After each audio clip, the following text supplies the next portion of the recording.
सुबह का समय था। वृंदावन की धरती पर यमुना की लहरें सुनहरी आभा बिखेर रही थी। हर ओर गायों की घंटियों की मधुर ध्वनि और पक्षियों का कलरव वातावरण को पवित्र बना रहा था। तभी बांसुरी की मधुर ध्वनि गूंज उठी। ये ध्वनि सुनते ही लोग समझ गए कि श्याम सुंदर कृष्ण अपने ग्वाल बालों के साथ प्रकट हो चुके हैं। उनकी मुस्कान और बांसुरी की तानहार हृदय को मोह लेती थी। गोपियां रोज की तरह यमुना से जल भरने जा रही थी। तभी कृष्ण और उनके मित्र रास्ते में आ खड़े हुए। मटकों को रोककर कृष्ण ने शरारत भरे अंदाज में मुस्कुराकर कहा, आज बिना गीत गाए कोई मटकी आगे नहीं जाएगी। गोपियां पहले तो नाराज हुई, लेकिन कृष्ण की मासूम मुस्कान देखकर उनकी नाराजगी पिघल गई और वे हंसी में झुक गईं। एक दिन कृष्ण अपने मित्रों के साथ गोपियों के घरों में छुपकर माखन चुराने लगे। गोपियां जब अंदर आई तो देखा कि सारा माखन पहले ही कृष्ण की टोली खा चुकी है। वे झूठा क्रोध करती, लेकिन भीतर ही भीतर आनंद से भर जाती। वे समझ चुकी थीं कि ये बालक साधारण नहीं बल्कि आनंद का साक्षात स्वरूप है। गोपियां कई बार नंद बाबा से शिकायत भी करने जाती। कहती, आपका लाल तो बहुत शरारती है। नंद बाबा मुस्कुराते हुए कहते, अरे यही तो उसकी बाल लीला है, यही उसका प्रेम है।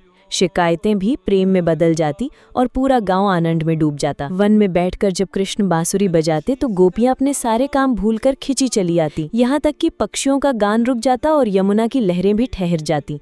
सब कुछ उस मधुर ध्वनि में खो जाता। पूर्णिमा की रात आई। यमुना किनारे चांदनी से भरे वन में कृष्ण और गोपियां मिलकर रास रचाने लगे। ये केवल नृत्य नहीं था, ये आत्मा और परमात्मा के मिलन का प्रतीक था। हर गोपी को लगता था कि कृष्ण केवल उसी के साथ हैं। ये प्रेम और भक्ति का अद्भुत रहस्य था। गोपियां कहती, कन्हैया तुम्हारे बिना हमारा जीवन अधूरा है।